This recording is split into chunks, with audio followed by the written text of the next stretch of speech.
Question: how many politically correct, spine-challenged councillors reside upon Halifax City Council? The answer: 12.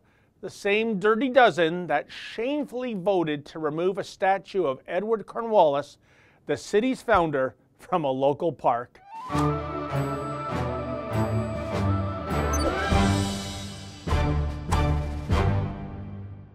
Well, Joseph Stalin would have been proud. The other day, a crane rolled into a Halifax park and removed the statue of Edward Cornwallis.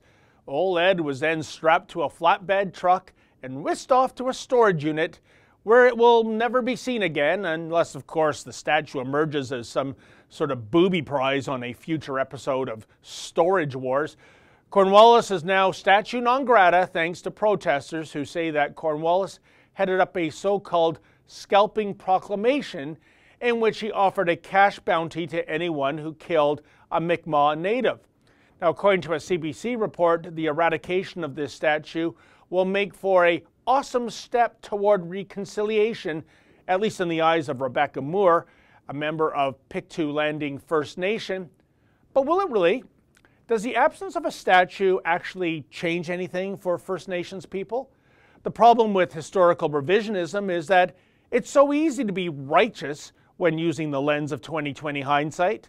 But the fact is, when Canada was originally colonized by the English and the French, there were wars with Indian tribes. It was a bloody period, to be sure, but the sanitize for your protection removal of a statue doesn't change that history.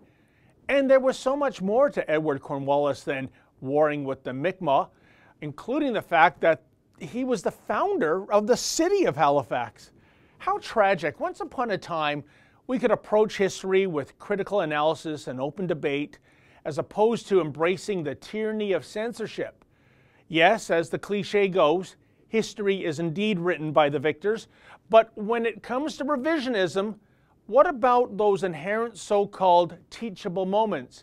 You know, what about a frank and open discussion about those we choose to immortalize as statues, as opposed to hiding the statues away for fear of someone becoming triggered due to a changing political landscape? If that's too outrageous an idea for 2018, then in the Department of In for a Penny, In for a Pound, Halifax City Council should move forward with a proposal to demolish the city, as in all of it. No, seriously. This city now undoubtedly occupies former native land founded by a man who advocated for the murder of natives. So goodbye Citadel Hill, adios Maritime Museum of the Atlantic. It was nice to know you, Halifax Public Gardens. All these edifices surely exist as stains harkening back to the brutal and bloody history of the real estate now known as Halifax.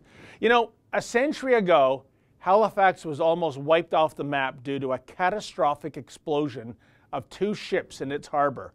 An estimated 2,000 people died on that day in 1917.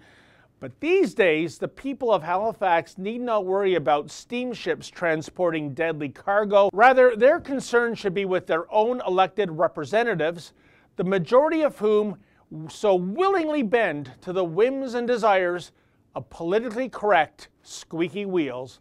For the Rebel.media, I'm David the Menzoid Menzies. Hey folks, if you like that rant, please consider becoming a premium subscriber and never miss another Rebel video.